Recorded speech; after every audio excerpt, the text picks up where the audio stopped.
Hey everyone, and welcome back. Today we're going to be looking at AI and how it's helping entrepreneurs scale their businesses.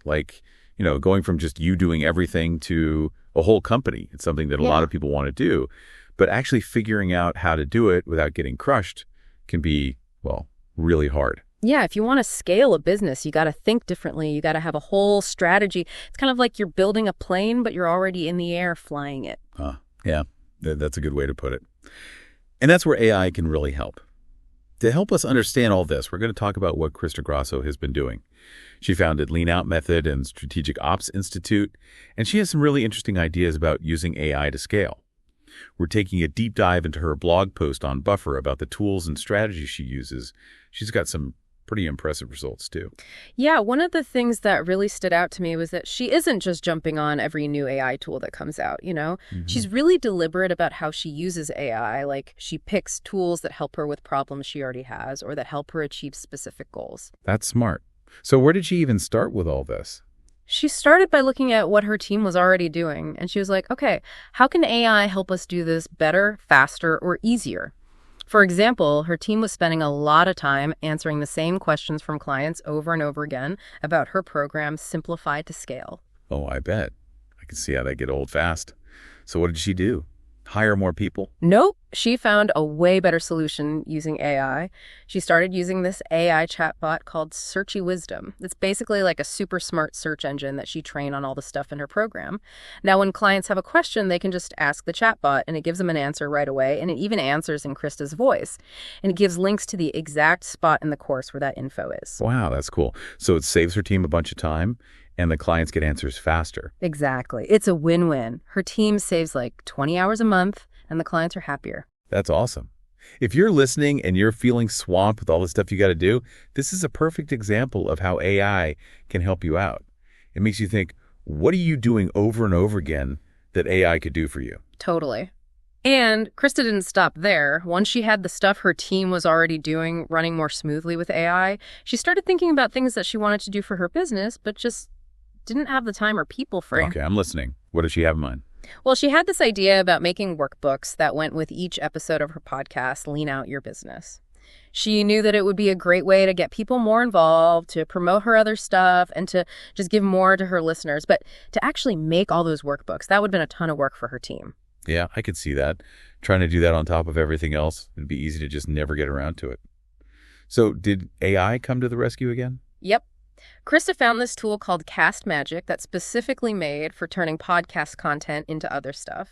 And she realized she could use it to make the text for her workbooks. That's smart.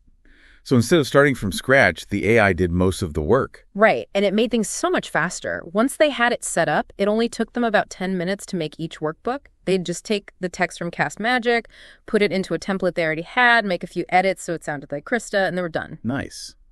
Sounds pretty efficient. I'm noticing a theme here. Krista's really good at figuring out how to make a big impact without adding a lot of work. What kind of results did she get from doing this? Oh, it worked really well. In just 3 months, she had 11% more downloads of her podcast, and that led to more listeners, which could turn into new clients, which means more money.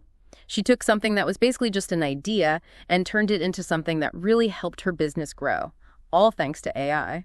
That's awesome. It really shows how AI can help people do things they might not have been able to do before. But I'm guessing there's a bit of a learning curve when it comes to actually using these tools. What's Krista's secret? You're definitely right about there being a learning curve. Krista actually talks a lot about how important it is to give AI really specific instructions. Okay, interesting. Yeah, she calls it prompting. So it's not enough to just, tell AI to do something and hope it figures it out? Nope, not at all. It's like if you ask your friend a vague question, you're going to get a vague answer, right? Yeah, that's true. Same with AI. If you give it vague instructions, you'll get vague results. Okay, that makes sense. So could you give us an example of what this looks like? Sure. Krista uses the example of making SOPs, those standard operating procedures businesses use to document how to do stuff. If you just tell AI, write me an SOP for hiring, you're going to get something really basic, probably no better than what you'd find on Google. Yeah, okay. So how do you make it give you something better?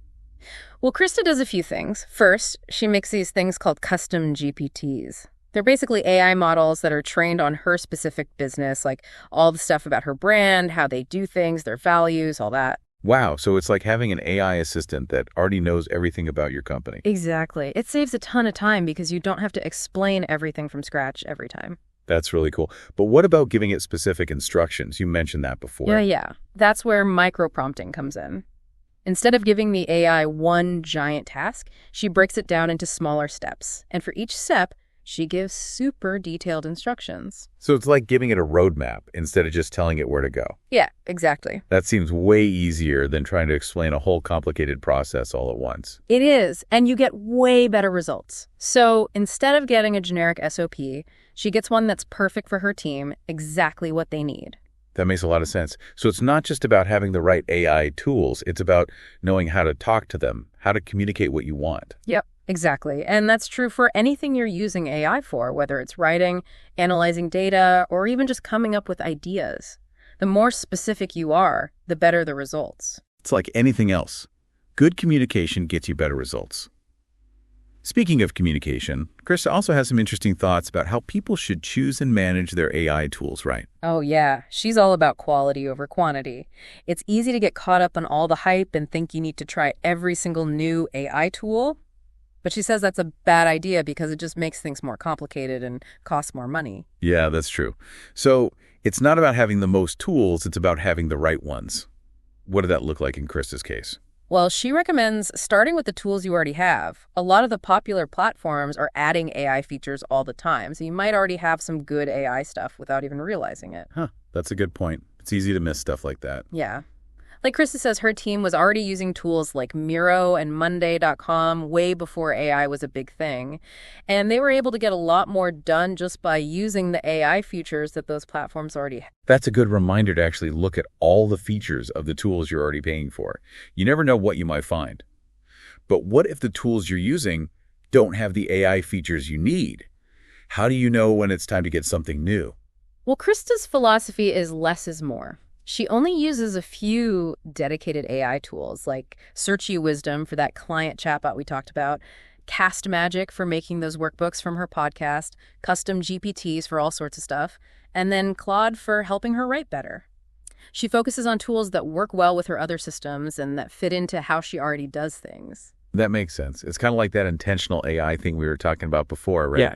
Choosing tools that solve your specific problems instead of just getting caught up in what's trendy. Exactly. It's about having a plan for your AI, not just collecting a bunch of random tools. I think this is really helpful advice for anyone who's feeling overwhelmed by all the AI stuff out there. Yeah. You don't need a million tools. You just need the right ones. Sure.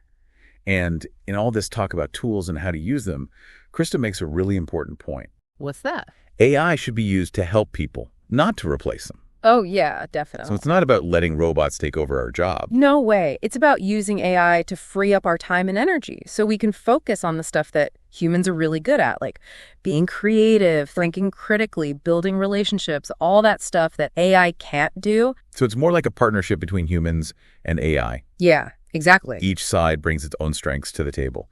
So what does that look like in practice? How can people, actually start using these ideas? That's the big question, right? And the cool thing about what Krista is saying is it's not really about any specific tool or trick. It's more like these are the basic ideas and you can use them no matter what you do. Okay, yeah, I like that. So, what's the first thing someone should do?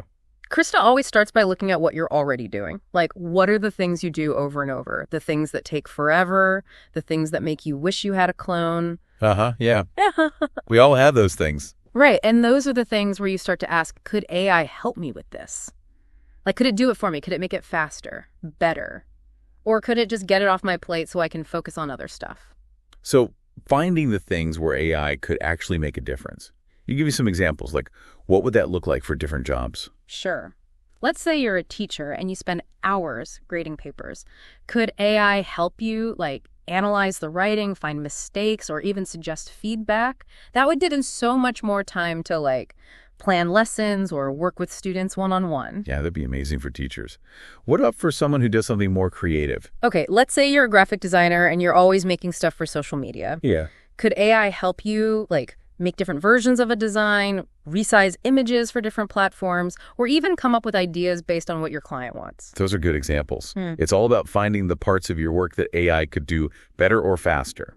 But how do you actually do that? How do you start using AI for those things? Remember how Krista was saying how important it is to be specific? Don't just tell the AI what to do and hope it gets it right. Think about what you want it to make, and then break down the task into smaller steps. Then give it clear, detailed instructions for each step, like with examples and stuff. So it's like giving it a blueprint, not just saying, build me a house. Exactly. And the more specific your instructions, the better the results. And you don't need to become an AI expert or anything. Just start small, try different things, and see what works for you. It's all about figuring out what works best for how you do things. Right. And as you get more comfortable with AI, you can try more advanced stuff, like making those custom GPTs or using AI in more parts of your work. But even as AI gets more advanced, it's important to remember that it's a tool, not a replacement. Totally. It's here to help us, not to take our jobs. It's about finding that balance where humans and AI work together, each doing what they're best at. So to wrap up all this AI talk, what's the one thing you hope people take away from Krista's story and how she uses AI? I think the most important thing is to not just ask, what can AI do? Ask yourself, what do I want to do, and could AI help me do it? I love that. It's about using AI to help us achieve our goals and do things we might not have been able to do before. Exactly, because AI is really about helping us do more, be more, and create more. And that's a wrap on our AI Deep Dive. We hope this has given you some things to think about. Until next time, keep exploring, keep learning, and keep pushing the boundaries of what's possible with technology.